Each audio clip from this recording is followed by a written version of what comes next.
chacune et chacun et à la confiance que vous me faites de m'inviter ici pour la seconde fois en 3 ans. Et cette fois-ci pour parler le dimanche après-midi, juste après notre bon repas et nos beaux échanges. Donc ça fait beaucoup de paroles, j'imagine. Et évidemment, parler devant vous, hier, Emmanuel François l'a dit, c'était peut-être un peu excessif en disant que j'étais le seul non-agriculteur parmi vous. Il y en a quelques autres quand même, mais en effet, je suis celui qui n'a peut-être rien à voir avec la chose. J'habite au 9e étage d'une tour qui surplombe des rues et des routes de béton dans un quartier à Strasbourg qui s'appelle l'Esplanade. Et du coup, j'ai bien conscience que parler, c'est toujours un risque. La philosophie commence par là. La philosophie commence par la critique, par certains des sophistes qui étaient des personnes qui pensaient que parler suffisait pour faire advenir les choses. Je crois que quand on travaille avec du vivant, on sait bien que parler ne suffit pas pour les faire advenir. Alors ça, même tous les parents le savent. Souvent, ça ne sert à rien d'avoir des grands discours. Et par contre, certains gestes. Et en effet, parler, c'est se rapporter aux choses et non pas les faire advenir dans le réel. C'est utiliser un son pour une chose et non pas un soin pour un vivant. Ce que vous faites. Et en même temps, parler est nécessaire, même si parler nous arrache toujours à ce dont il s'agit de parler pour le mettre à distance. Mais parler, c'est aussi ce qui nous permet de nommer les mots qui nous blessent pour que peut-être la distance qu'on met grâce à la parole vis-à-vis d'eux nous permette de respirer. Parler, c'est aussi, j'évoquais ça avec l'une d'entre vous, parler, c'est aussi ce qui vient, par exemple, accomplir un don. Un certain philosophe, un philosophe qui s'appelle Jean-Louis Chrétien, dans l'Arche de la Parole, disait que, vous voyez, l'Arche de la Parole, qu'un don ne s'accomplit que si la personne dit « je te donne ». Si le boulanger laisse son pain sur le trottoir, bon, il l'a abandonné. Mais s'il met « servez-vous », rien que cette parole fait que, au fond, il donne son pain. Et le don ne s'accomplira que si, 3-4 jours plus tard, passant à la boulangerie, vous le remerciez. « Ah, merci pour le pain, vous ne pouvez pas savoir, ça m'a dépanné, etc. » Donc, vous voyez, la parole est là, comme l'arche qui va venir accompagner le réel, non pas se substituer au réel, mais l'accompagner pour peut-être nous permettre de le surmonter ou de le vivre autant que nous devons le vivre. Alors, d'ailleurs, l'enracinement, c'est un mot, et c'est un mot qui assume assez cette fonction de la parole de l'arrachement vis-à-vis des choses. Je crois que l'enracinement est un mot qui est teinté d'une certaine nostalgie. C'est un mot chargé d'une nostalgie critique, un peu polémique. Il fait son entrée dans la pensée française par rapport à un mot adverse, les déracinés, pensez à Maurice Barrès, et Simone Veil elle-même, que je vais assez abondamment citer, Simone Veil elle-même finalement évoque l'enracinement à partir du déracinement ouvrier, paysan et national. Donc c'est un mot qui est là pour mesurer un certain écart entre ce que nous sommes devenus, et ce que nous avons été ou ce que nous pourrions être davantage. Dans cette petite partie introductive, je vais définir l'enracinement. Alors j'ai dit que j'enregistrais au cas où il n'y aurait pas d'enregistrement, donc je le fais. Voilà. Et je vais m'appuyer sur Simone Veil. L'enracinement, écrit-elle, est peut-être le besoin le plus important et le plus méconnu de l'âme humaine. Au début de l'enracinement, elle distingue entre les besoins du corps et ceux de l'âme, parce qu'elle a ce point de départ décisif qui dit qu'on a fait une déclaration des droits de l'homme, mais le droit ne génère pas l'obligation. Vous pouvez clamer vos droits que vous connaissez bien devant une vague, un tsunami ou devant un ours, ça ne changera rien. Le droit n'est effectif que si vous êtes face à quelqu'un qui se sait obligé envers vous. Votre droit n'a d'écho dans le monde que parce que quelqu'un se sait obligé envers vous, que parce que quelqu'un se reconnaît des obligations, des devoirs envers vous. Donc c'est le devoir qui génère le droit. Et donc elle propose dans ce livre une déclaration des devoirs envers l'être humain. Ces devoirs envers l'être humain s'appuient sur des besoins du corps et des besoins de l'âme. L'enracinement est peut-être le besoin le plus important de l'âme humaine, écrit-elle. C'est un des plus difficiles à définir. Et elle écrit ceci: un être humain a une racine par sa participation réelle, active et naturelle à l'existence d'une collectivité qui conserve vivants certains trésors du passé et certains pressentiments d'avenir. Donc il y a enracinement quand il y a une participation réelle, active et naturelle. Je vais vous expliquer. À quoi ? Eh bien, à une collectivité, on ne s'enracine jamais tout seul, qui conserve vivant, paradoxe, conserver, mais conserver dans la vie, des trésors du passé et des pressentiments de l'avenir. Participation naturelle, écrit-elle, c'est-à-dire amenée automatiquement par le lieu, la naissance, la profession, l'entourage. Chaque être humain a besoin de recevoir la presque totalité de sa vie morale, intellectuelle, spirituelle, par l'intermédiaire des milieux dont il fait naturellement partie. Voilà la définition que vous trouvez à la fin de la première partie de l'enracinement, qui s'appelle les besoins de l'âme.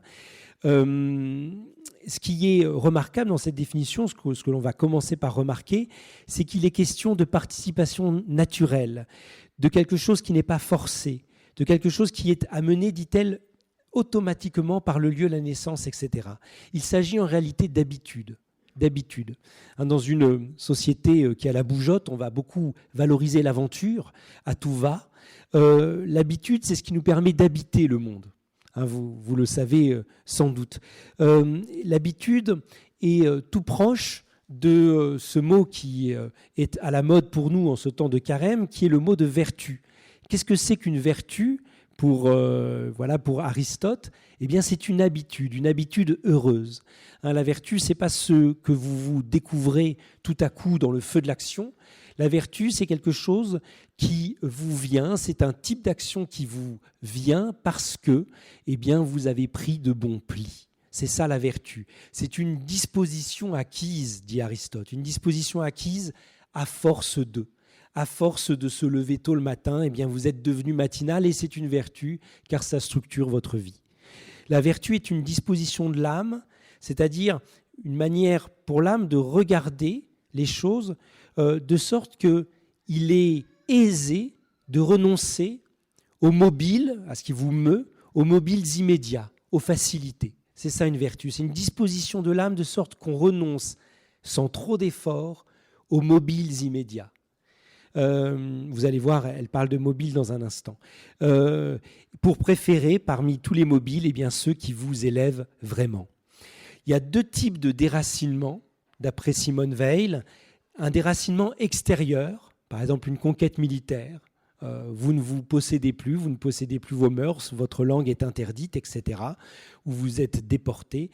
Et il y a un déracinement qui vient de l'intérieur. Je continue la lecture de ce besoin de l'âme, de l'enracinement, donc dans l'enracinement de Simone Weil. Dans nos contrées, dit-elle, de nos jours, la conquête mise à part, il y a deux poisons qui propagent cette maladie. L'un est l'argent. L'argent détruit les racines partout où il pénètre en remplaçant tous les mobiles par le désir de gagner. L'argent l'emporte sans peine sur les autres mobiles parce qu'il demande un effort d'attention tellement moins grand, rien n'est si clair et si simple qu'un chiffre. Tout le monde comprend que 100 est supérieur à 10, donc l'argent, si vous voulez, par sa facilité, va l'emporter sur tous les autres mobiles, sauf si vous êtes enraciné, sauf si vous demeurez enraciné. Donc finalement, on se déracine quand on cède à la facilité, quand on agit trop rapidement. Tout cela peut vous faire penser soit au psaume 1, vous savez, qui fait la louange de ceux qui ne sont pas comme la balle, comme cette balle qui est soufflée par le moindre petit coup de vent, ou alors à la parabole évidemment du semeur.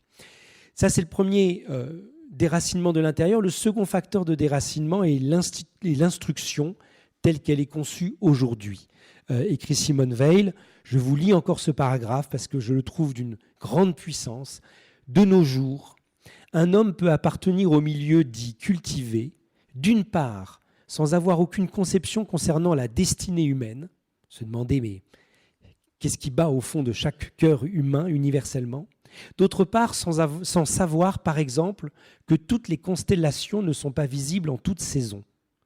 On croit couramment qu'un petit paysan d'aujourd'hui, élève de l'école primaire, en sait plus que Pythagore, parce qu'il répète docilement que la Terre tourne autour du Soleil.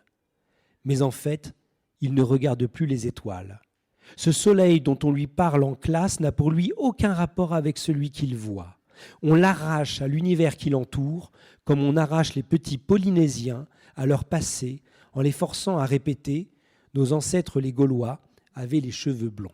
Vous voyez, il y a un déracinement de l'intérieur qui fait qu'on est presque tous, finalement, tels des colonisés ou des migrants.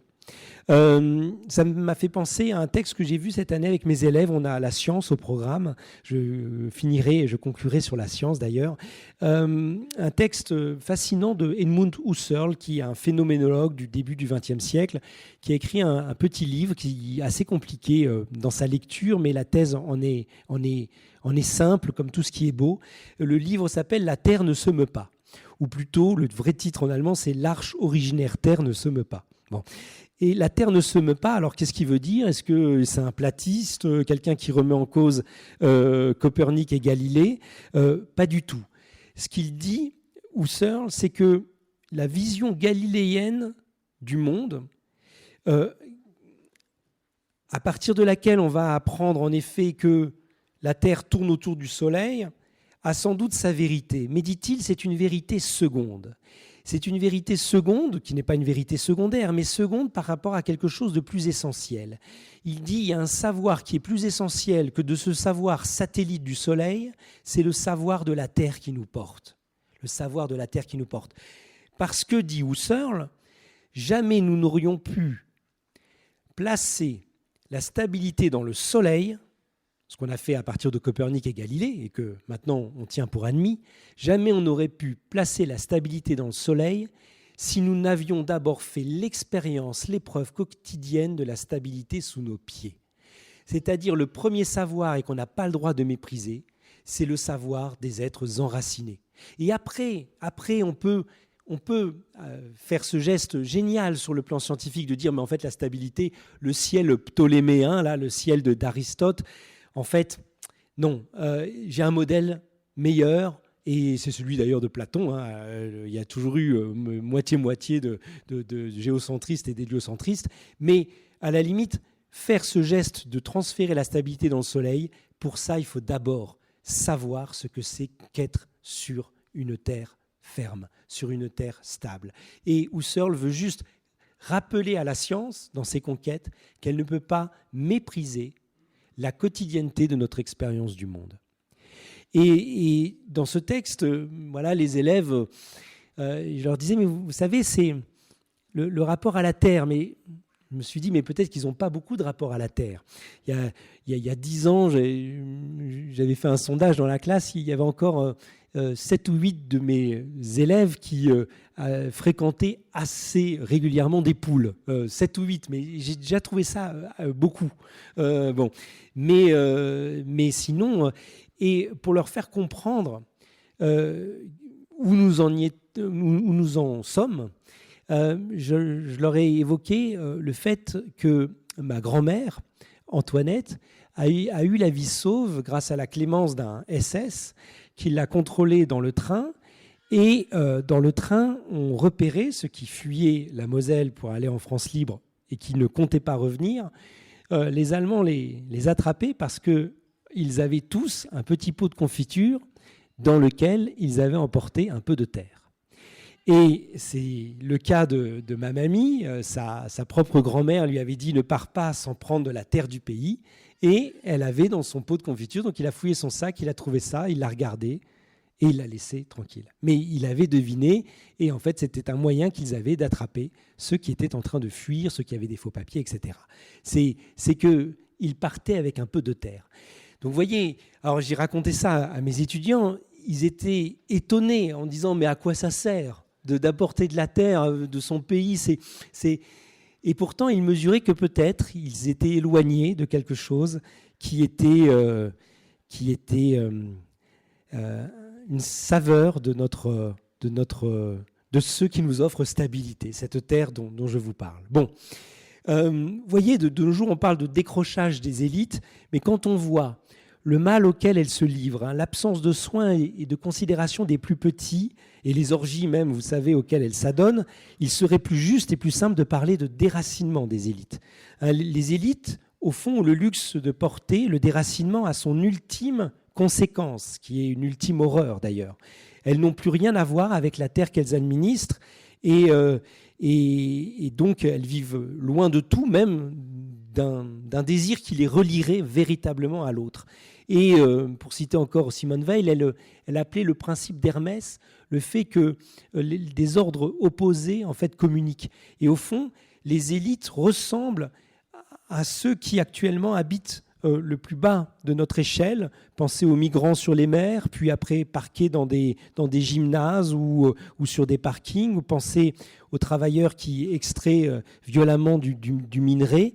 Au fond, c'est en miroir le même déracinement. En miroir, mais certains peuvent en jouir de façon glauque et d'autres le subissent absolument. Et d'ailleurs, en réfléchissant pour vous, je me disais que l'addiction, qui est peut-être le mal du XXIe siècle, n'est jamais rien d'autre qu'un enracinement cheap, si vous voulez, un enracinement d'urgence, un enracinement en apesanteur. On s'accroche à quelque chose autour de quoi notre désir ne va plus cesser de tourner, notre désir va être captif de ce produit-là ou de cette pratique-là, et c'est une manière puisqu'on est en apesanteur, de trouver une sorte d'astre qui nous attire et autour de quoi nous tournons. Bon, mais heureusement, pour nous, le mot enracinement n'est pas seulement un mot polémique et répulsif. Il a son propre sens, que a peut-être déjà évoqué pour vous Emmanuel François. Enraciner, c'est évidemment avoir des racines, mais vous entendez enraciner. C'est avoir des racines dans quelque chose, dans cette fameuse terre. L'enracinement, c'est une image, une métaphore végétale qui est à double détente. Et ça va être mes deux premières parties. À la fois, c'est l'attention prêtée évidemment aux racines. Donc ça veut dire qu'on va relativiser les branches, le tronc, les fleurs, bref, on va relativiser le visible ou le remarquable par ce qui ne se voit pas, mais qui est essentiel. Ça, on l'a dit aussi avec Monseigneur il y a un instant. On relativise par exemple la cité, la ville, par la vie paysanne, laquelle conditionne la possibilité qu'il y ait une cité, une ville prospère. D'accord ? C'était Raymond Ruyère, mais peut-être qu'il y a déjà 2 ans, j'ai cité ça. Raymond Ruyère qui parlait de l'existentialisme sartrien et il lui reprochait le fait d'être complètement coupé de la vie réelle, de la vie des vivants. Raymond Ruyère était un philosophe de Nancy qui lisait tout, et notamment de la biologie. Et Raymond Ruyère, il disait, le problème de Sartre, c'est qu'il ne connaît de flore que le café de Flore. Voyez. Et il vit comme ça dans les volutes de fumée et dans son journal. Et évidemment, quand vous vivez là, vous pouvez penser que rien n'a de sens, que rien n'a de but. Mais si vous regardez les fleurs, vous voyez comment elles travaillent pour advenir, advenir en leur présence propre. C'est-à-dire, elles travaillent pour être tout ce qu'elles peuvent être et pour fleurir et s'offrir au butinement des abeilles. Donc ça, c'est le premier mouvement. L'enracinement, c'est le visible. Je le reconduis à l'invisible que je ne vois pas et qui tient le reste, les racines. Mais dans un deuxième pas de recul, dans un deuxième étonnement auquel nous invite l'enracinement, eh bien, qu'est-ce qu'on fait ? On va reporter ces racines elles-mêmes, qu'on ne voit pas tant qu'on se fixe sur le visible, on va les rapporter à la terre qui les nourrit. Enracinement, je vous l'ai dit, on est enraciné, c'est-à-dire on est en quelque chose.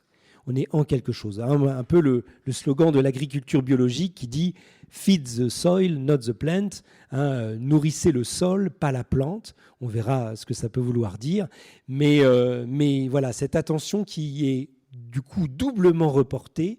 Je reporte mon attention du visible vers les racines que je ne vois pas et les racines qu'enfin je peux voir, en tout cas dont je prends acte de leur présence, je les rapporte au sol qui les nourrit. Je vais encore plus loin. Et là, ça va nous faire voir finalement deux manières d'être déraciné. Première et deuxième partie. Une manière qui tient à l'oubli et qui, à mon avis, peut se corriger assez facilement. Une manière qui est une manière d'être déraciné qui me touche moi et non pas vous, qui est en effet l'oubli de ce que, pour qu'il y ait du visible, pour qu'il y ait les spotlights de la ville, eh bien, il faut qu'il y ait un champ invisible qui nous nourrit, un travail invisible, un travail qu'on ne valorise pas.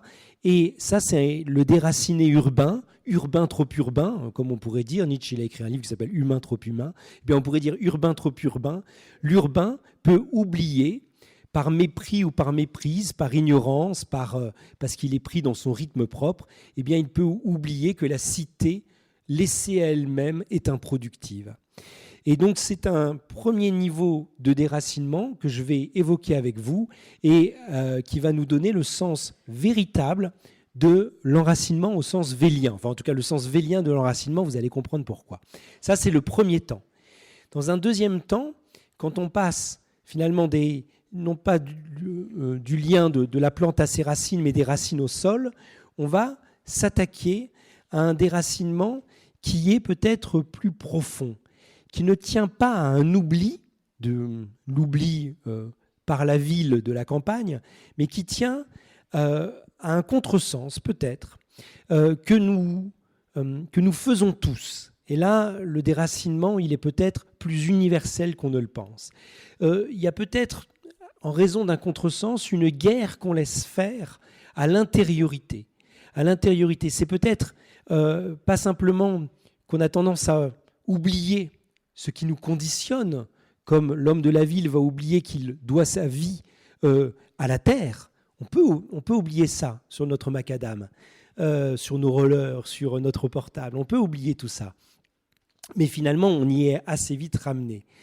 Le problème, c'est que quand bien même on se retournerait vers nos racines, eh bien, on peut voir que le lien est rompu aussi entre les racines et la terre, qu'il y a une perte de la terre qui est tout à fait problématique et qui concerne tout le monde.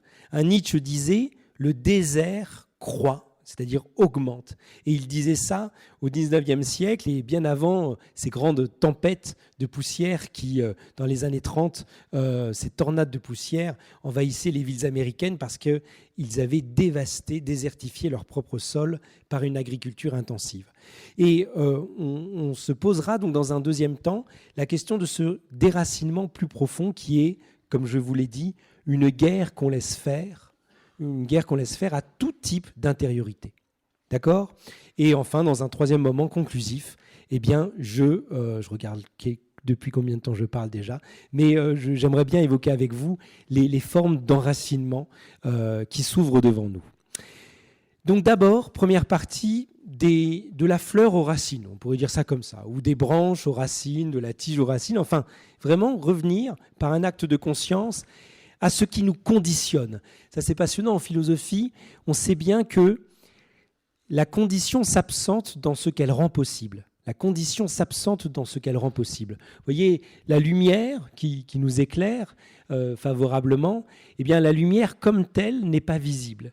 La lumière qui traverse, par exemple en physique, on voit ça, la lumière qui traverse le vide, eh bien, vous ne la voyez pas. C'est-à-dire que la condition de possibilité de la visibilité est elle-même invisible. Ça, c'est passionnant. C'est que finalement, ce que nous appelons lumière, c'est quand un objet vient faire objection à un rayon lumineux et le fait apparaître parce qu'il se place dans ce rayon lumineux. Ou la fumée, ou que sais-je. Donc, la condition a tendance à s'absenter dans ce qu'elle rend possible. Vous voyez, la condition de la parole, c'est le silence. S'il y a un bruit tel qu'on ne s'entend plus, nous ne pouvons plus parler. Donc la condition de possibilité de la parole, c'est le silence, ce que l'on vit dans la liturgie, dans la prière. Mais précisément, la condition de possibilité de la parole, c'est le silence, mais dès que je parle, je romps le silence.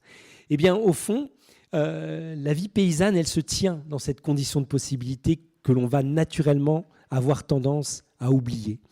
Là, je vous cite un livre qui n'est pas encore paru, qui le sera, j'espère, un livre de mon ami Guillaume Deveau d'Arcy, qui écrit pour les éditions Vrin actuellement un « Qu'est-ce que l'agriculture ?» Et peut-être il pourrait être invité à ma place un jour ici, parce que je le trouve très honnête dans son questionnement de philosophe. Il écrit ceci dans ce livre: la paysannerie est la classe dont l'obéissance à la nature en émancipe la société tout entière. D'accord ? C'est parce qu'elle se soumet à la nature que la société tout entière peut voguer tranquillement. Émancipation dont la condition est que la paysannerie n'y participe cependant pas. Eh bien oui, vous n'avez pas, comme le disait Monseigneur, des vacances quand vous voulez, pour que tout le monde puisse en avoir en fonction enfin pas quand ils veulent, mais quand le patron le veut bien. Bon. D'ailleurs, l'émancipation de la cité, écrit-il encore, n'est jamais absolue, elle requiert toujours les produits de la terre. D'accord ? Donc, on pourrait dire le premier déracinement, c'est d'oublier ce qui conditionne notre vie même, ce qu'on a dans notre assiette, c'est d'oublier que, ça c'est la définition de l'être humain par la philosophie, l'être humain est un animal rationnel. Eh bien, on a beaucoup retenu rationnel, mais même Aristote, n'oubliez pas que c'était animal d'abord. Animal d'abord, ça veut dire être vivant. Il faut d'abord être nourri. Animal rationnel, mais animal est la condition de rationnel. Et c'est peut-être même, nous dit Aristote, parce que nous avons ce corps-là, parce que nous sommes cet animal-là, que nous avons pu développer la mémoire, l'expérience et enfin la technique, et puis l'épistémé, la science, etc. C'est très important de le savoir qu'il y a une vie avant la parole, ou il y a plutôt une vie qui est déjà de la parole, alors même que nous sommes, il y a des bébés parmi nous, c'est très beau, nous sommes encore ces petits êtres vivants confiés à d'autres êtres vivants. Je vous donne cet élément-là, il n'est pas central pour nous, quoique c'est peut-être une maladie du déracinement de nous l'avoir fait oublier. C'est un débat qu'il y a entre un grand philosophe, Martin Heidegger, peut-être le plus grand ou l'un des plus grands du XXe siècle, avec Husserl que je citais tout à l'heure, et une grande sainte, Edith Stein, qui était la secrétaire de Husserl, l'assistante à l'université de Husserl. Edith Stein qui meurt, comme vous le savez, à Auschwitz en 1942, je crois. Edith Stein qui reprochait quelque chose à Heidegger. Heidegger, il dit... l'affect, le sentiment primordial qui nous fait humains, c'est l'angoisse. Pourquoi pour lui c'est un sentiment premier ? Parce que dans l'angoisse, vous faites l'expérience des choses comme telles. Quand vous êtes tout seul chez vous et que vous mettez la télé pour qu'il y ait une présence, pour ne pas entendre le silence, alors que le silence, ça ne s'entend pas, eh bien vous conjurez l'angoisse. Et si vous ne la conjuriez pas, vous seriez face aux choses. Et ça, c'est l'expérience propre de l'homme. L'angoisse est une peur sans objet, une peur qui ignore de quoi elle a peur. Et pour lui, c'est dans l'angoisse que naît la pensée, que nous sommes face aux choses, que nous pouvons nous en étonner. Et Edith Stein disait qu'elle ne pensait pas que l'angoisse soit l'affect philosophique premier, l'affect qui nous fait particulièrement humains. Et elle critiquait une notion qu'il y a chez Heidegger de Geworfenheit. La Geworfenheit, c'est quoi ? Heidegger nous dit, c'est le fait d'avoir été jeté au monde. Tout le monde, nous avons été jetés dans l'existence, et c'est pourquoi, eh bien, dans l'angoisse, nous revivons le fait que nous sommes au monde sans savoir pourquoi. Nous sommes au monde et nous nous en étonnons. Geworfenheit, werfen en allemand, ça veut dire jeter. Et Edith Stein nous disait non. En réalité, notre condition première en tant qu'être vivant, c'est la Geborgenheit. Alors Geworfen, ça veut dire la Geworfenheit, ça veut dire l'être jeté. La Geborgenheit, c'est un mot que les Allemands aiment beaucoup, qui est pratiquement intraduisible en français, et ça veut dire l'être abrité. Où vous allez trouver les traductions la sécurité, mais c'est pas la sécurité, parce que qui dit la sécurité dit la menace. La Geborgenheit, quand vous demandez à un Allemand, ce que j'ai fait, ou à une germaniste étudiante chez moi, elle m'a dit, vous savez, c'est le sentiment d'un enfant dans les bras de sa mère, c'est cette confiance qui est tellement confiante qu'elle ne sait même pas qu'elle l'est, où elle m'a dit quelque chose de très beau, elle me dit, c'est comme quand enfant on a eu peur ou qu'on a eu mal et qu'on est consolé, et puis qu'on reste un peu plus longtemps qu'il ne faudrait sur les genoux de notre père ou de notre mère, et puis on est dit, allez, ça va, t'as plus mal, mais on jouit d'avoir un socle, d'avoir un sol. D'accord ? Et au fond, l'enracinement, qu'est-ce que c'est ? Eh bien, c'est avoir la conscience tout à coup que nous ne pourrions rien dire, rien savoir, nous ne pourrions pas disserter sur le monde si nous n'étions d'abord nourris, si d'abord ne s'étaient trouvés des bras pour nous accueillir et pour prendre soin de nous. Alors j'ai beaucoup de choses à vous dire, je vais avancer un peu, mais si vous êtes sage et si j'ai encore du temps, je vous raconterai l'histoire du moine Milarepa qui a fait vraiment cette expérience du fait que nous sommes profondément liés. Et liés à quoi ? À ceux qui nous ont nourris, à ceux qui nous nourrissent. Et le déracinement, c'est quoi ? La première des formes, c'est en effet le mépris spontané ou l'ignorance plus ou moins coupable dans laquelle nous sommes vis-à-vis de la classe paysanne. Je cite encore Simone Weil dans le chapitre qui s'appelle « Le déracinement paysan ». Elle écrit « Il ne faut jamais donner une marque publique d'attention aux ouvriers sans en donner une autre symétrique aux paysans, car ils sont très ombrageux, très sensibles et toujours tourmentés par la pensée qu'on les oublie. Il est certain que parmi les souffrances actuelles, ils trouvent un réconfort dans l'assurance qu'on pense à eux. » J'ai l'impression qu'elle parle de notre actualité. Il faut avouer qu'on pense beaucoup plus à eux quand on a faim que quand on mange à discrétion. Et cela même parmi les gens qui avaient cru placer leurs pensées sur un plan très au-dessus de tous les besoins physiques. Donc vous voyez, avoir une pensée réelle vis-à-vis de ce pourquoi nous avons à manger dans notre assiette, eh bien c'est un signe d'enracinement. Et peut-être le bénédicité tient encore même les familles urbaines comme la mienne dans une certaine forme d'enracinement. Le deuxième signe qui montre que nous sommes déracinés si nous oublions ce qui nous nourrit, ce deuxième signe, c'est la confusion actuelle très forte. Je vais vous donner une petite distinction conceptuelle que vous pourrez ramener chez vous. Il y a et que pareil, j'emprunte à Guillaume Deveau d'Arcy dans son livre « Qu'est-ce que l'agriculture ?» C'est la distinction entre deux formes de liberté, autonomie et autarcie. Autonomie, c'est se donner à soi-même la loi. D'accord ? C'est l'idéal de la cité qui va choisir sous quel gouvernement elle veut vivre. Autonomie, on se donne on se donne à soi-même, nomos, la loi. Ok ? De nos jours, l'autonomie, on peut la pousser très très loin. On veut même se donner tellement à soi-même sa loi qu'on veut choisir, par exemple, son prénom. On ne veut plus vivre dans l'hétéronomie de la loi familiale et on veut tout choisir jusqu'à son corps, son prénom, etc., etc. L'autonomie bat son plein. Mais il y a une autre forme de liberté qu'on oublie parce qu'on est déraciné, qui est l'autarcie. L'autarcie, c'est se suffire à soi-même. C'est d'avoir, de n'être pas dépendant des autres pour pouvoir exister. La classe paysanne, comme le montre bien Giono dans toute son œuvre, mais la classe paysanne, elle est libre parce qu'elle vit en paix et en toute clarté son hétéronomie vis-à-vis de la nature. Vous voyez, elle est libre au sens d'autarcie parce qu'elle est très au clair sur le fait que nous ne sommes pas autonomes puisque nous devons travailler la terre pour pouvoir vivre.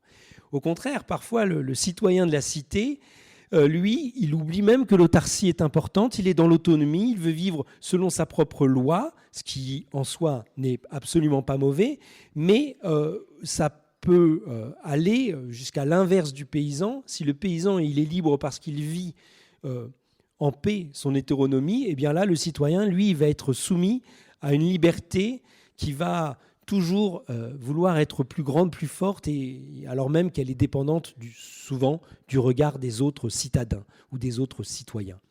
Et c'est très important cette distinction entre autonomie et autarcie. Il ne s'agit pas de nier l'une en faveur de l'autre. Si on a l'autarcie mais qu'il n'y a aucune autonomie, on n'est pas encore un peuple libre. Mais l'autonomie sans l'autarcie, ça n'est plus rien du tout. D'accord ? Si vous choisissez vos propres lois, mais que vous n'êtes même pas capable de subvenir à votre propre besoin, eh bien vous vivez sous la loi de quelqu'un d'autre. C'est tout. C'est tout. Je comprends la colère des paysans vis-à-vis des accords qui passent en force, là, actuellement en tout cas, et notamment quand ils disent « mais nous vous nourrissons et s'il n'y a plus de l'autarcie de la nation française, eh bien on pourra toujours faire des belles lois, mais de toute façon, quand quand on ne se nourrit plus soi-même, eh bien on est nourri tout simplement par un autre, ce qui est le principe d'ailleurs de l'enfant, ok, mais le but du père, de la mère, c'est que l'enfant prenne son envol. Sinon, c'est le statut de l'esclave. C'est impressionnant de nos jours comme on a tendance à mépriser cette conception de la liberté comme autarcie. Au moment où il est interrogé sur la dénatalité qui frappe le pays de France, Emmanuel Macron répond en disant oui, il faut mettre plus d'argent dans les médecines, dans la médecine, lutter contre l'infertilité.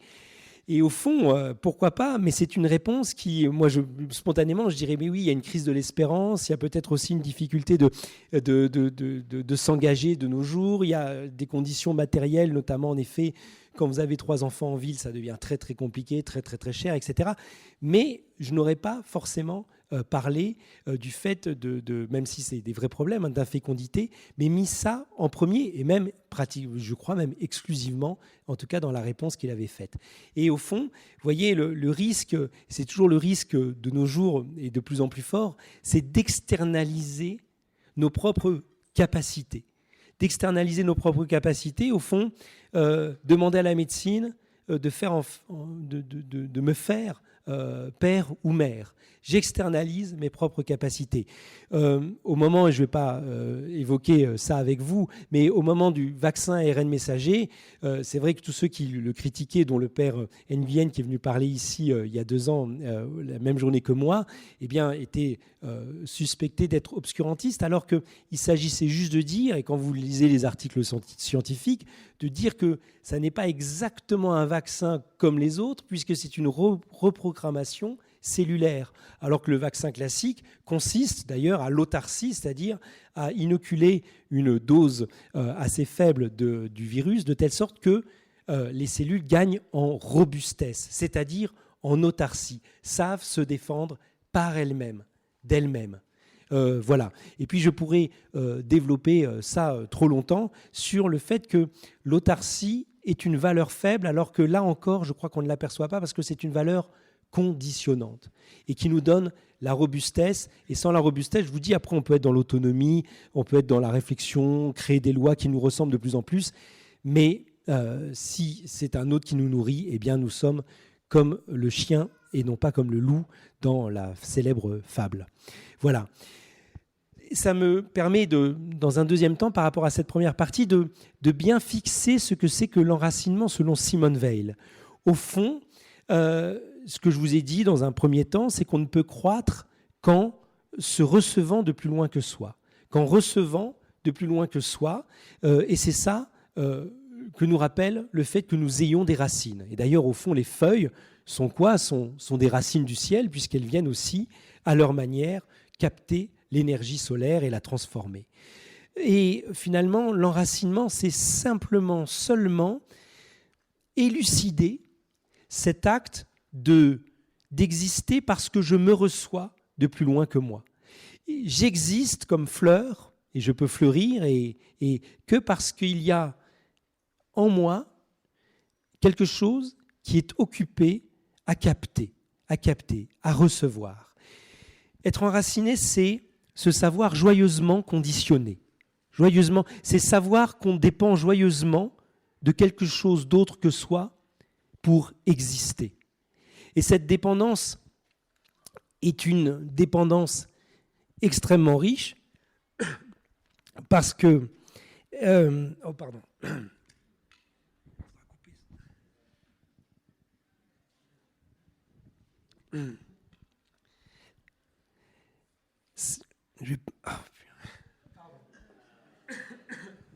Vous voyez à quoi l'on tient. Donc je vais continuer avec la voix un peu cassée. Sinon, non, j'ai de l'eau et j'ai même ce breuvage. Vraiment, c'est du vin blanc froid qu'il faut. Pardon. L'enracinement, c'est être attentif à ce geste particulier, donc, qui est que je ne peux exister et fleurir et exister par le haut que s'il y a en moi quelque chose qui est occupé à capter. Et ce qui est très beau, c'est que cette dépendance n'est pas vile parce que c'est une dépendance réciproque. Là, ce que je vais vous dire me paraît tout à fait important dans la conception de l'enracinement chez Simone Weil, et qui la distingue peut-être d'autres formes de pensée de l'enracinement qui vont beaucoup insister sur le fait, négativement, sur le fait que nous ne sommes pas les autres. Elle, qu'est-ce qu'elle dit? Et c'est le sens de mon titre, une parcelle de terre sous un si grand ciel. Pour elle, le phénomène de l'enracinement, c'est celui du vitrail. Je vous ai dit il y a un instant que la lumière, en tant que telle, est invisible. Elle conditionne la visibilité, mais la condition de possibilité de la visibilité elle-même ne se voit pas. Et donc, paradoxalement, la lumière ne se voit que par l'objet qui vient occulter la lumière, comme par exemple ce pied de micro. Or, il est une manière de faire voir la lumière comme telle, sans l'occulter. C'est par exemple le vitrail. Un vitrail, qu'est-ce que c'est? C'est dans un mur, une découpe. Par quoi? Puisque le versant extérieur du mur occulte la lumière, par quoi on va laisser passer la lumière. Et même on va faire mieux, on va colorer cette lumière, de telle sorte que jamais plus, jamais mieux, on ne sera attentif à cette lumière du fait qu'elle passe à travers cette petite ouverture qui vient la colorer. C'est-à-dire que le propre du vitrail, c'est de savoir, qu'il n'est pas source de lumière lui-même.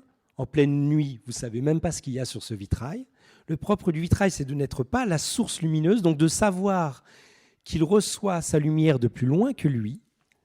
Et en même temps, le propre du vitrail, c'est de faire resplendir la lumière, de nous y rendre particulièrement attentifs. Donc il y a une relation de fécondité ou de fécondation entre la condition de possibilité du vitrail, à savoir la lumière qui l'éclaire, et le fait que grâce à lui, nous sommes sensibles à cette condition de possibilité. Et au fond, qu'est-ce que c'est que cultiver un champ? Ce n'est pas simplement se contenter de la terre. Peut-être même la terre, on ne la verrait pas, on ne serait pas attentif si on ne lui demandait pas de donner son fruit. Et au fond, vos champs sont des miroirs dans lesquels la lumière du ciel vient se refléter et qui nous font voir, parce qu'ils portent du fruit, eh bien, qu'il faut à la fois, en effet, passivement, j'allais dire, laisser exister, recevoir. Nous ne sommes pas les créateurs de la lumière, pas plus que le vitrail. Nous ne sommes pas les créateurs de la vie, mais sans nous, sans notre intervention, eh bien, la vie ne se verrait pas à ce point-là. Avoir un élevage, au fond, c'est élever la nature et c'est lui donner, eh bien, particulièrement, c'est-à-dire sur un champ donné, de pouvoir s'exprimer à plein. Et donc, l'enracinement chez Simone Weil, si vous lisez ce livre, vous verrez, pour elle, on doit avoir un respect infini des cultures particulières, du moins pour autant qu'elles se nourrissent de lumière éternelle. C'est-à-dire qu'au fond, il y a des cultures qui, au lieu de nourrir, comme par photosynthèse, ceux qui en font partie, en réalité, les dévorent. Et ces cultures-là, dit-elle, elles sont tarées, il vaut mieux les laisser mourir parce qu'elles occultent la lumière. Donc vous voyez, ce n'est pas parce que notre culture vaut mieux que les autres que nous sommes enracinés, c'est parce qu'on a su par elle recevoir la vie. On a su par elle recevoir la vie et donc on a une immense gratitude pour elle, mais on sait que qu'on n'est pas fait pour sa famille, on est fait par sa famille, d'où la gratitude pour sa famille. On n'est pas fait pour sa nation, on est fait par sa nation, d'où une immense gratitude pour sa nation. Mais si la nation cessait, nous dit Simone Weil, de capter une lumière qui lui vient de plus loin, eh bien elle serait comme un vitrail qu'on aurait placardé. Voilà. Donc, conclusion de mon grand 1, et je vais passer au grand 2, à ce déracinement plus profond encore qui nous frappe. En gros, l'oubli de notre condition, de ce qui nous conditionne, l'oubli de la présence paysanne qui est condition dans cette ville si absentée parce que pris dans son rythme propre, eh bien, cette forme de déracinement peut se régler par une certaine forme de gratitude, par l'attention quant à la manière dont les choses viennent à l'être. J'ai été assez marqué par le fait que vous savez, Jack Kerouac, dans la Beat Generation, a fait un roman qui s'appelle On the Road, sur la route, et que le roman qui lui correspond 40 ans plus tard, c'est The Road de Cormac McCarthy, et qui est un roman apocalyptique. Vous voyez, le road movie, le fait de prendre la voiture et de se déraciner, d'aller le plus loin possible sans jamais s'arrêter, c'était on the road. Il y avait encore un lieu, c'était sur la route, mais c'est devenu The Road. Et The Road, je ne sais pas si vous l'avez lu, c'est un livre terrible où un père et son fils, avec un caddie, arpentent la seule qui tient, c'est-à-dire une autoroute, et tentent de survivre dans un monde déserté. Voilà. Donc, voilà le premier temps. Mais comme je vous ai dit, dans un deuxième temps, j'aimerais dramatiser encore plus et vous dire qu'une fois qu'on a reconnu qu'on pouvait vivre externalisé, c'est-à-dire à se soucier toujours d'autonomie sans voir la valeur primordiale de l'autocratie, eh bien, une fois qu'on a dit ça, on va remarquer que peut-être jusque dans le monde paysan agit le déracinement. Là aussi, comme vous le savez, il y a de l'addiction. Là aussi, il y a une difficulté peut-être de prendre terre, de toucher terre, comme disait l'autre. Et au fond, ce n'est pas simplement un problème d'externalisation dont je vous ai parlé tout à l'heure, c'est peut-être ce que disait Bernanos quand il disait qu'on ne comprend rien au monde moderne tant qu'on ignore que c'est une immense guerre déclarée contre toute forme de vie intérieure. Alors, pour vous faire sentir le déracinement qui est le nôtre, je vais faire un avant-après, au fond. Mais au fond, nous sommes héritiers de deux grands hommes. Il y en a un, je les ai cités tous les deux d'ailleurs. Aristote et Galilée. D'accord, ça va être un peu simple, mais vous allez revenir avec des choses qui, à mon avis, sont essentielles. Aristote, d'une part. Aristote, c'est un homme qui s'intéressait, qui s'étonnait, au fond, à chaque philosophe correspond un étonnement, qui s'étonnait du mouvement. Comment se fait-il que les choses se meuvent ? 2 plus 2 égale 4, ça ne se meut pas. Le concept de cercle non plus. Mais par contre, Aristote voyait bien que, et en fait son étonnement, ce n'est pas n'importe quel mouvement, son étonnement, c'est la croissance animale, la croissance du bébé dans le ventre de la mère, la croissance du petit humain, son advenu au langage, le fait qu'on plante une graine et que, comme les chiens ne donnent pas des chats, eh bien que la graine de chêne ne donne pas un être plus tard. Ça, c'est ce qui étonne Aristote, et il parle Aristote, tout au long de son œuvre, du dynamisme interne qui habite les choses, du dynamisme interne qui a habité cette fleur et qui l'habite encore un peu jusqu'à ce qu'elle fane.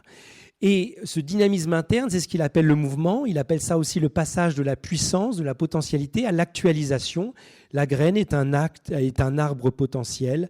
L'arbre est un arbre actualisé, c'est-à-dire est ce que la graine a pu devenir simplement parce qu'on a rassemblé les conditions de possibilité de sa floraison, etc. Ça, vous allez le retrouver chez saint Paul aussi, dans sa fameuse première lettre aux Corinthiens, chapitre 3. Vous connaissez peut-être ça, il y a un conflit. Certains disent « Ah, moi j'appartiens à Paul », d'autres disent « Ah, bah, moi j'appartiens à Apollos ». D'accord, il y a déjà des petites dissensions dans la communauté chrétienne. Et saint Paul répond, en écrivant aux Corinthiens, que c'est une fausse question. Il dit « Moi j'ai planté, Apollos a arrosé, mais c'est Dieu qui donnait la croissance. » Donc celui qui plante n'est pas important, ni celui qui arrose, seul importe celui qui donne la croissance. Vous voyez, évidemment, et je vous disais ça il y a déjà 2 ans, le fait très étonnant que en arabe, le verbe planter soit un verbe non pas actif, mais à la voix moyenne, un mélange d'activité et de passivité. Pourquoi ? Eh bien parce qu'il est dit tel quel dans le Coran que nous plantons, peut-être, mais c'est Dieu qui fait pousser. Et le fait que le travail agricole se soit conçu à partir d'Aristote, c'est comme ça qu'il l'intellectualise. On le voit chez saint Paul, on le voit dans le Coran, on le voit très, très, très clairement chez Cicéron et chez saint Thomas d'Aquin. On conçoit le travail agricole comme une coopération, comme une collaboration. Nous imitons la nature, dit saint Thomas d'Aquin, par le fait qu'au lieu de laisser la zoochorie faire, les animaux qui apportent les semences ici et là, eh bien nous semons, d'accord ? En cela, nous imitons la nature, mais nous l'accompagnons pour faire ce qu'elle n'arrive pas à faire aussi bien sans nous. Mais nous ne pouvons pas nous substituer à elle. Giono croquait ça en disant « le paysan n'invente pas, il collabore ». Et vraiment, vous avez le terme de coopération, de collaboration dans les textes de saint Thomas d'Aquin. Je peux même vous renvoyer à la prima pars, la première partie, la question 117. Et puis, par exemple, chez Aristote, il dit « de la même manière que le paysan ne peut pas tirer sur l'herbe pour qu'elle pousse plus vite, de la même manière, nous ne pouvons pas faire entrer de force les idées dans l'entendement de l'enfant. Il faut au contraire accompagner l'entendement de l'enfant. » Et j'en sais quelque chose. Juste avant de venir, avant-hier, mon fils en CE1 faisait des divisions, et des divisions posées, et il n'y comprenait rien. Je lui ai expliqué plusieurs fois, et il m'a dit « mais j'y comprends rien ». Et d'ailleurs, dans la classe, personne n'y comprend rien. Et je crois que... alors il a essayé de me dire « mais le diviseur, c'est pas bien, parce que c'est Satan ». J'ai dit « non, ça c'est autre chose ». Voilà.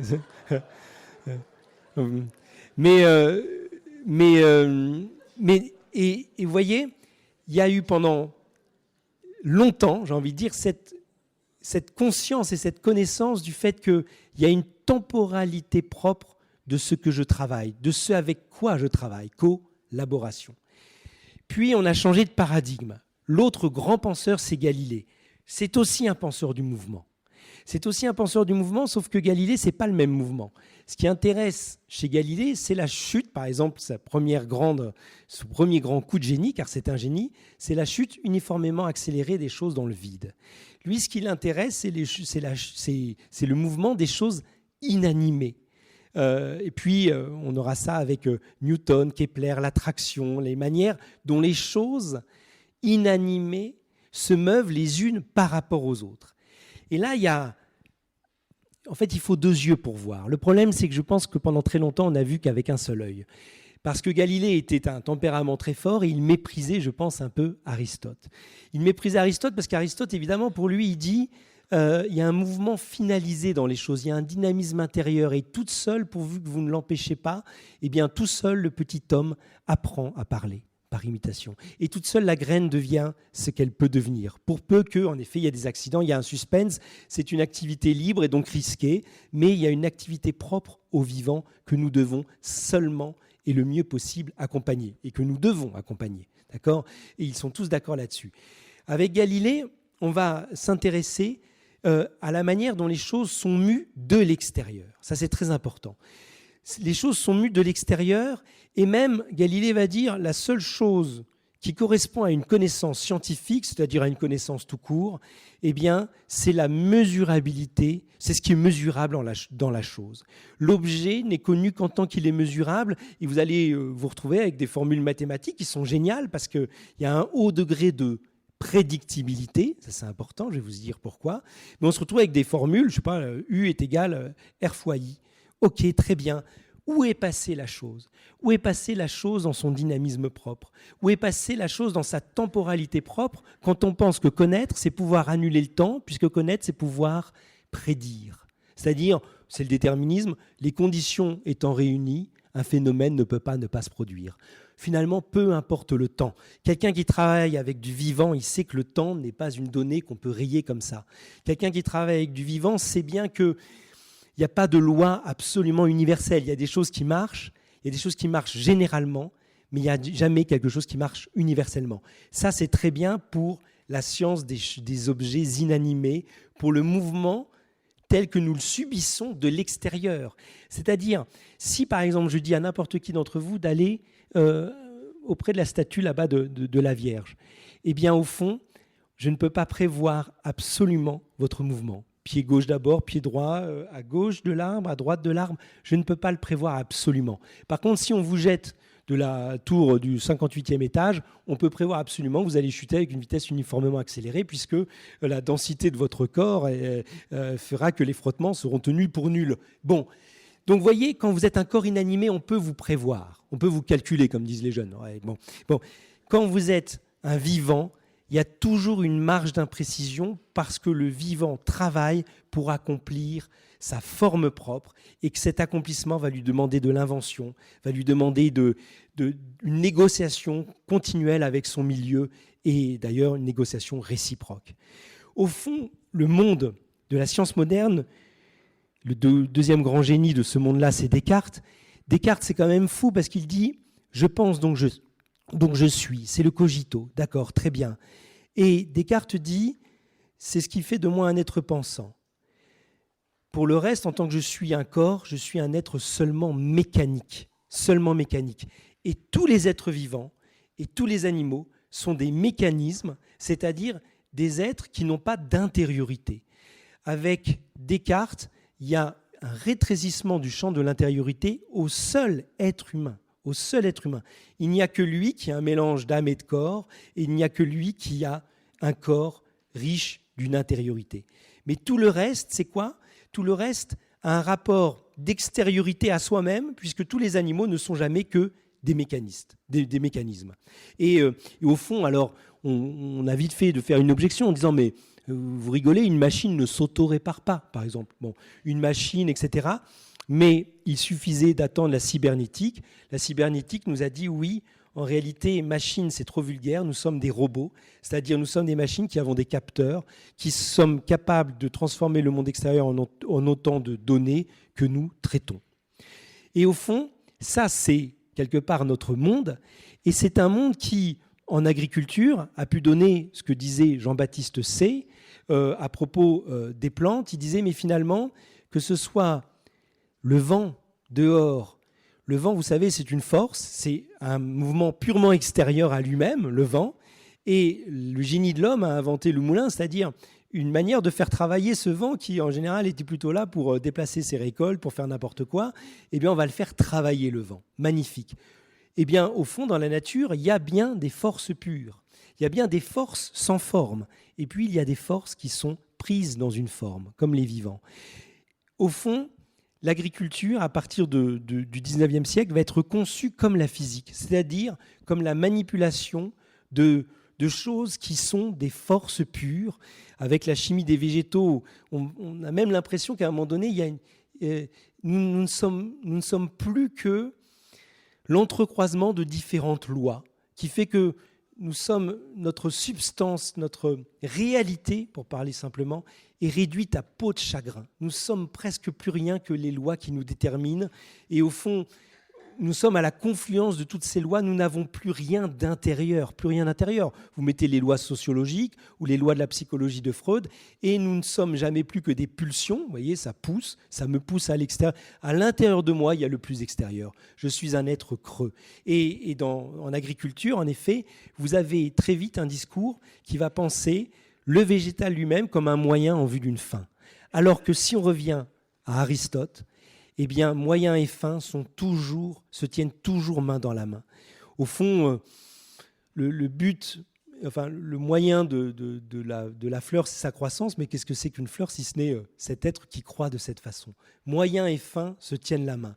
À partir d'une certaine manière de tourner les choses, et on pourrait penser aussi à Justus von Liebig, qui est le penseur de la chimie des végétaux, et qui va faire tout un chemin qui va le mener plus loin, eh bien, au fond, à un moment donné, on peut penser que le modèle industriel a été celui par quoi nous avons compris, non pas simplement l'agriculture, mais absolument toute chose.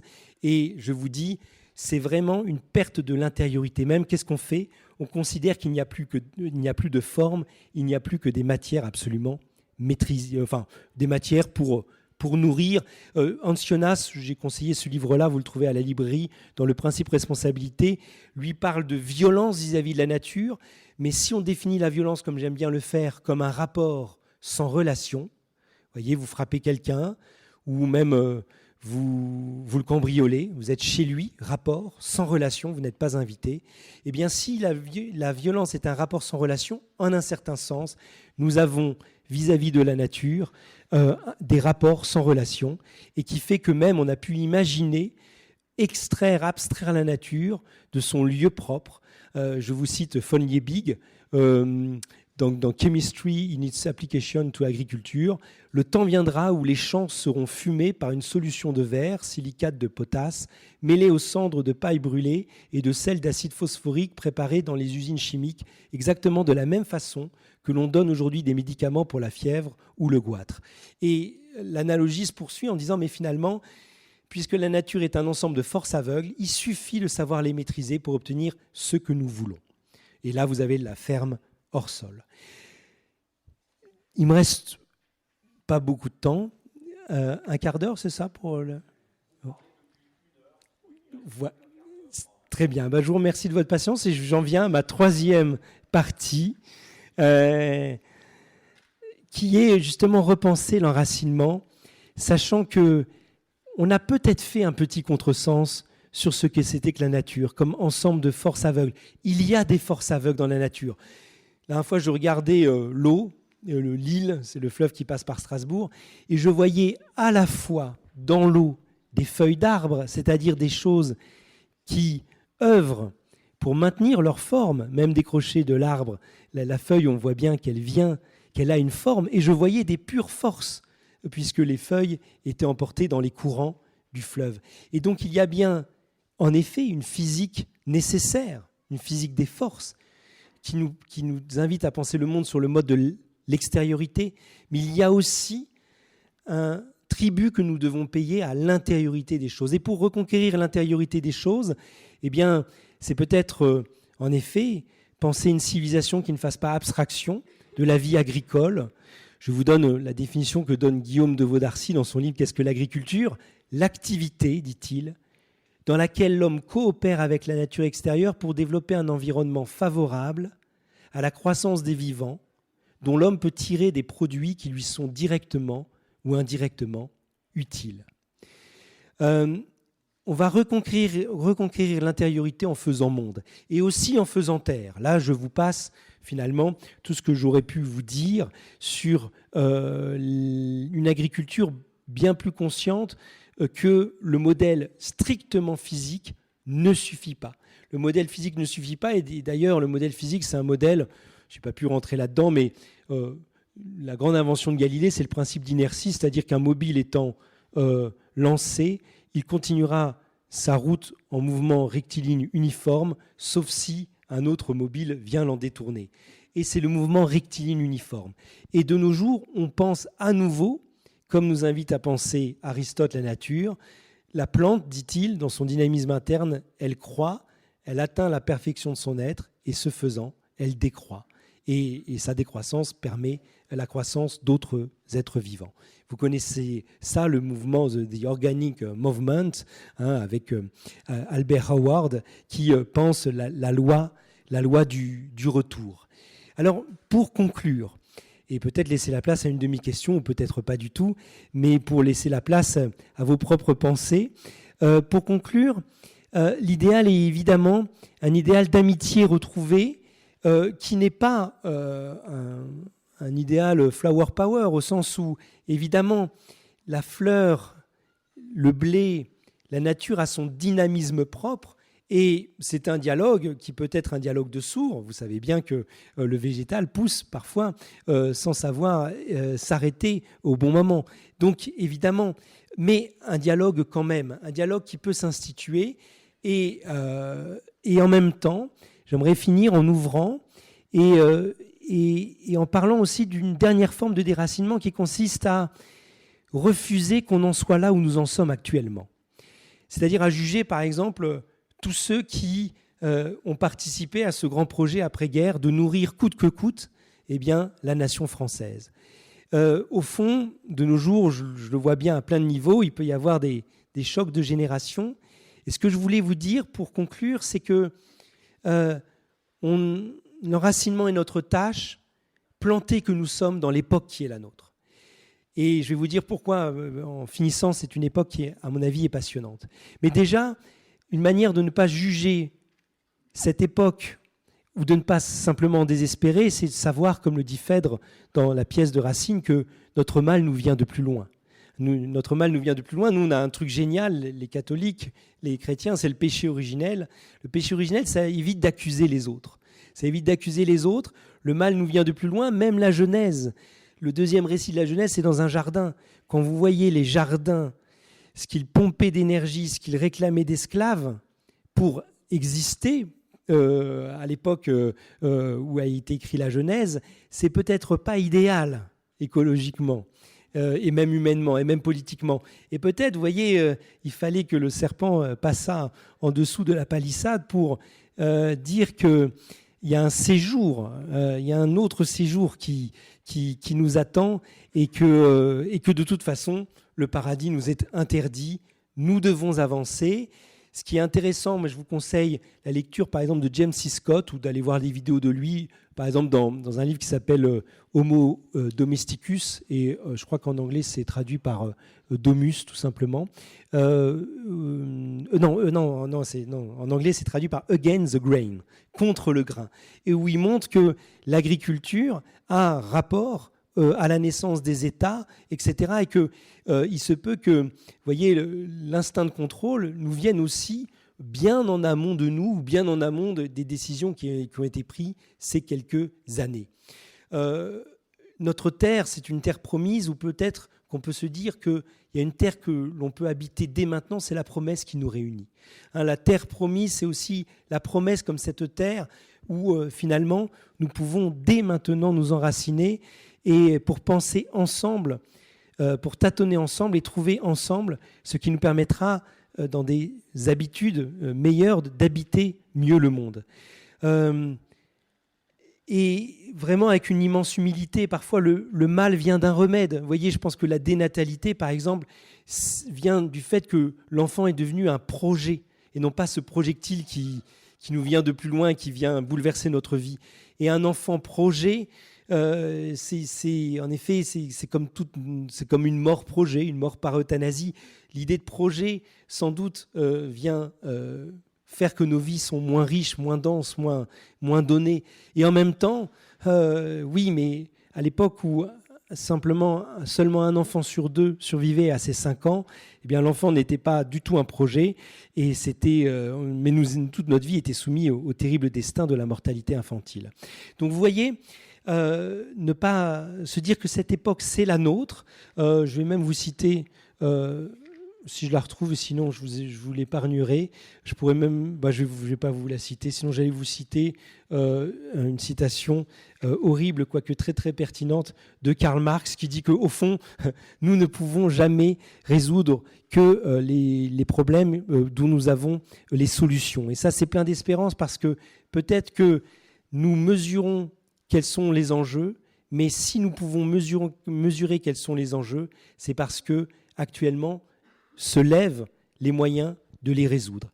Et je vais finir par Simone Veil, évidemment, et par le génie qu'elle a, alors qu'elle est en 1943, alors qu'elle n'a pas vécu tout ce que nous avons vécu, de comprendre qu'il va falloir 2 sciences. Que peut-être nous avions ouvert l'œil galiléen et nous avons fermé celui aristotélicien, que par là nous avons été tous profondément déracinés, mais que se lève maintenant le jour, et peut-être que les étudiants en agronomie ne me contrediront pas, eh bien nous sommes dans cette époque où nous pouvons ouvrir les 2 yeux. En biologie, vous avez des choses extraordinaires. Vous avez un biologiste que j'aime beaucoup, qui s'appelle Adolphe Portman, qui nous parle de comportements chez le vivant qui ne sont pas réductibles à des comportements utilitaires, calculateurs, et qui nous invite même à sortir de ce mode de calcul. Et donc, autant il y a 2 ans, j'avais fini sur la poésie, Simone Veil qui disait que la tâche du paysan, c'était que si le Christ revenait, il pourrait trouver dans ce monde les paraboles dont il s'est servi à son époque pour nous parler du royaume, puisque 9 paraboles sur 10 s'inspirent de la vie paysanne. Et bien là, cette fois-ci, je ne finirai pas sur la poésie, mais sur une nouvelle science, c'est-à-dire un nouveau savoir des choses. Et donc, je cite Simone Veil. Pour tout ce qui concerne les choses de l'esprit, les paysans ont été brutalement déracinés par le monde moderne. Ils avaient auparavant tout ce dont un être humain a besoin, comme art et comme pensée, sous une forme qui leur était propre et de la meilleure qualité. Quand on lit tout ce qu'a écrit Restif de la Bretonne sur son enfance, on doit conclure que les plus malheureux des paysans d'alors avaient un sort infiniment préférable à celui des plus heureux des paysans d'aujourd'hui. Mais on ne peut pas retrouver ce passé, quoique si proche.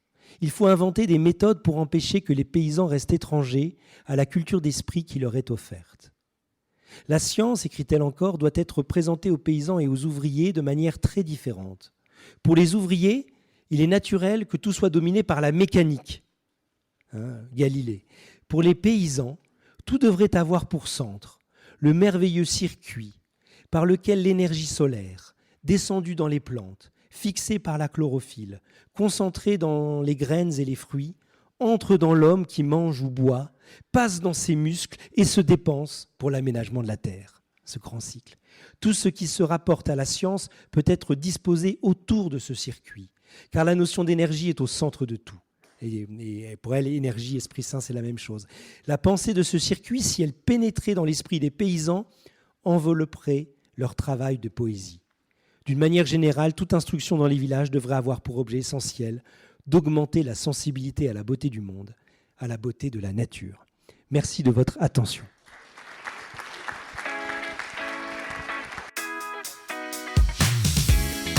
Bonjour, Marc, je viens de Dordogne, voilà. Ma question, c'est est-ce que le déracinement conduit à une forme de désespérance Pour exemple, je vais prendre ma conseillère France Travail qui, quand je lui ai demandé de m'aider à trouver un travail dans l'agriculture, m'a posé immédiatement cette question. Est-ce que ce domaine a encore un avenir? Donc voilà, c'est ma question. Est-ce que ce déracinement conduit à une forme de désespérance?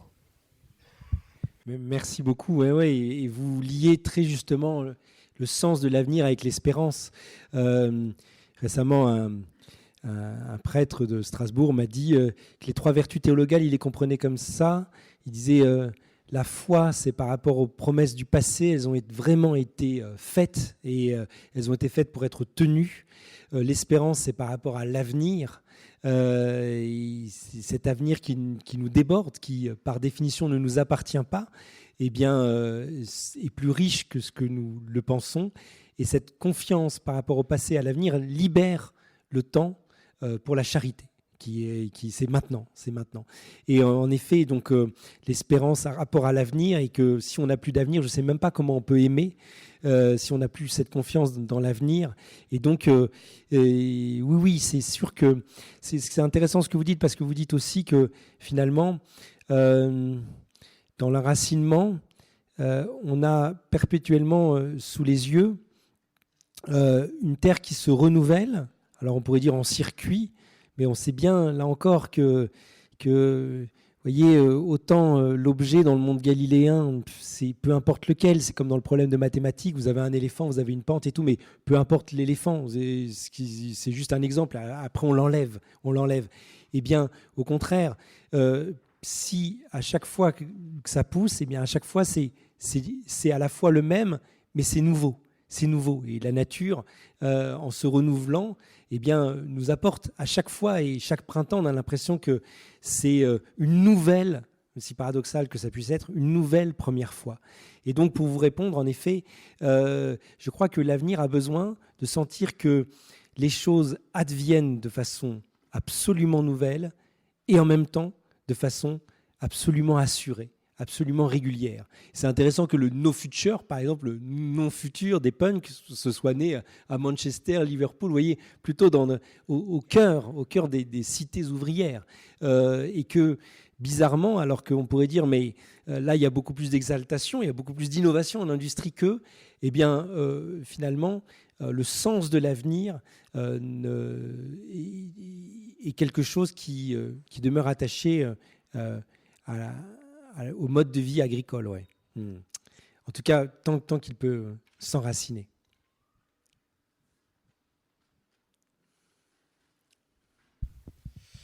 Bonjour, merci pour votre topo. Damien, moi je viens de Saumur. J'avais une question relative à l'enracinement culturel. Moi j'ai ma conversion religieuse, ma reconversion professionnelle qui sont toutes récentes, qui C'est des choses nouvelles pour moi et je commence à constater dans mon métier cette contemplation de la beauté dont vous parliez dans la dernière citation que vous nous donniez, ce qui remet les choses en perspective par rapport à l'enracinement culturel qui était le premier fruit, la première source de ma conversion et reconversion. Et donc je vais vous demander quelle était la place finalement de cet attachement culturel dans un enracinement réel. Merci. En fait, merci beaucoup. La place, elle est centrale parce qu'il faudrait presque parler, avant la civilisation moderne, de civilisation, de civilisation agriculturelle. C'est-à-dire qu'on est vraiment... il est hors de question, quand vous lisez Cicéron, quand vous lisez saint Thomas d'Aquin, il est hors de question de délier la manière dont on fait pousser les fruits de la manière dont on éduque un enfant. Et au fond, c'est quoi la civilisation, si ce n'est, comme le disait Hannah Arendt, le fait de prendre acte que des nouveaux arrivants sont là sans cesse, nos enfants, et de les introduire dans ce monde de telle sorte qu'ils arrivent vraiment dans un monde constitué et qu'ils aient vraiment la capacité d'apporter cela qu'ils sont eux-mêmes, dans leur particularité individuelle et générationnelle. Et donc, c'est ça la grande affaire de la civilisation. Et au fond, tant que le modèle était celui de l'agriculture, eh bien, il y avait quelque chose d'intimement lié entre culturel et culture. Voilà. Après, voilà, peut-être que l'école, on n'arrête pas d'essayer de trouver mille et une manières de la rendre sensée ou davantage ou moins violente, etc. Mais il est vrai que pendant tout un temps, l'école était là pour sélectionner un certain type d'intelligence par la mathématique, etc. Et on a un peu eu une vision de l'école comme étant quelque chose de davantage peut-être industriel, en parlant de matière grise plutôt que de forme d'intelligence, en dévalorisant énormément de formes précises d'intelligence, parce qu'il en est plein des formes d'intelligence. Je serais incapable de me voir sur un terrain de football comme le faisait Zinedine Zidane. La propriospection, je crois que c'est ça, la propriospection, c'est une forme d'intelligence incroyable. Et donc voilà, donc tout ça pour vous dire que oui, il y a un lien très fort, à mon avis, et qui va dans les deux sens. Comme une conversion religieuse, même en plein centre-ville, ça vous donne le sens de la beauté, ça vous donne le sens aussi, souvent, eh bien de se relier aux choses plus essentielles ou de pouvoir les offrir à plus petit que soi. Merci pour votre exposé. J'ai une question un peu qui fait suite au partage d'expérience qu'on vient d'entendre sur les bulldozers au Brésil et sur les nécessités du quotidien, et aussi sur le fait que un des facteurs premiers du déracinement, c'est l'isolement, quelle que soit la forme qu'il prend. Et est-ce qu'on peut s'enraciner sans passer par un partage d'expérience, en fait, par le fait de partager son expérience à autrui et d'écouter l'expérience de l'autre, quoi. Merci beaucoup. C'est peut-être sans doute tout le sens de ces journées paysannes, et en plus sous le regard d'un Dieu qui prend patience et qui écoute. Mais je pense que vous avez tout à fait raison. Au fond, ce dont vous parlez, c'est assez intéressant parce que Aristote, dans le livre Alpha de la métaphysique, il parle de ce savoir acquis par l'usage des choses. Il appelle ça l'emperia, ou on appelle ça aussi parfois l'expérience. Et après vient la techné. Et il dit la techné, par expérience, au sens d'emperia, on la croit supérieure à l'expérience parce que, c'est assez intéressant comme texte, parce que la techné, non seulement on a le savoir-faire, mais on a le faire savoir. On sait la transmettre, on a l'épistémé, c'est-à-dire la science. Mais Aristote reconnaît aussi en même temps que l'expérience, c'est un savoir à part entière, et que le savoir de celui qui a de l'expérience est souvent plus propre à soigner Socrate, même si celui qui a la technique, il sait soigner tous les hommes, mais pas spécialement Socrate. Bon, bref, tout ça pour vous dire que l'expérience ne s'acquiert que dans la rencontre, que dans le fait de se frotter à autrui. Et ça ne s'invente pas. Et vous ne la trouvez il n'y a aucune étude que l'on peut faire qui va se substituer à ce qu'on éprouve quand on fait des études, c'est-à-dire la collégialité, le partage, etc. Et là où vous avez tout à fait raison, et ça rejoint complètement la définition de Simone Weil que j'ai citée au début, c'est qu'elle dit être enraciné, c'est recevoir de notre milieu, notre milieu, eh bien, les ressources intellectuelles, spirituelles, et évidemment aussi physiques. Et donc, il est question d'un milieu où croître. Et voilà. Et enfin, j'aime énormément ce que vous dites sur le partage d'expériences, l'écoute que cela suppose, sans juger, sans savoir ce que l'autre va d'abord dire. Je viens de dire savoir-faire, mais l'écoute, c'est un non-savoir pour faire. On écoute bien quand on ne sait pas d'abord ce que l'autre va déployer comme discours. Et c'est un savoir ne pas faire l'écoute, comme quand on laisse pousser. C'est-à-dire on laisse l'autre se dire jusqu'au bout. Et après, on se dit. Et donc, en effet, sur ces partages d'expériences, sur cet enracinement, c'est vrai que c'est essentiel. Moi, je crois que plus que jamais, on ne peut qu'espérer que ceux qui sont près d'Amazonie fassent en sorte que... vous avez évidemment vu ces images d'immenses ciseaux qui, en l'espace de 10 minutes, peuvent couper des centaines d'arbres qui ont pourtant poussé en tant et tant de temps. Et au fond, voilà, peut-être que ce à quoi nous sommes appelés, et juste pour vous dire, pour finir là-dessus, au fond, on est dans la force des faibles, là, dans la force des tout très faibles, parce que quoi qu'on fasse, de toute façon, vous êtes rivé à votre terre, vous ne pouvez pas passer votre temps à faire du lobbying, et il y a quelque chose comme ça. Et puis aussi, vous êtes avec le temps long de la croissance, et nous sommes dans le temps très long de l'agriculture. Ça date de quelques dizaines de milliers d'années, quand même, cette affaire-là. On est dans le très long, et c'est la force des faibles. La patience, au fond, si on vous dit, mais prenez patience vis-à-vis de votre confrère qui, lui, a en effet travaillé de telle ou telle manière, et bon, prenons patience, on a envie de dire, mais le monde à côté va très très vite. La seule chose, et là je rejoins à la remarque de Marc tout à l'heure sur l'espérance, la seule chose qu'on peut se dire, c'est que en créant le monde, Dieu, il a consenti à cette chose folle qui est de donner du temps. Et c'est Simone Veil qui dit, en créant le monde, Dieu a consenti, lui qui est éternel et en dehors du temps, lui qui est joie jaillissante, toujours récupérée de la relation entre le Père, le Fils et le Saint-Esprit. Il a accepté le temps long de la formation des galaxies, le temps long de la formation de la vie, le temps long de l'éveil de la conscience en l'homme, tout ce temps que raconte la Genèse.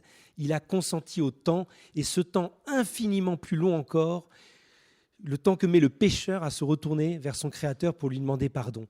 Et il est le Dieu patient.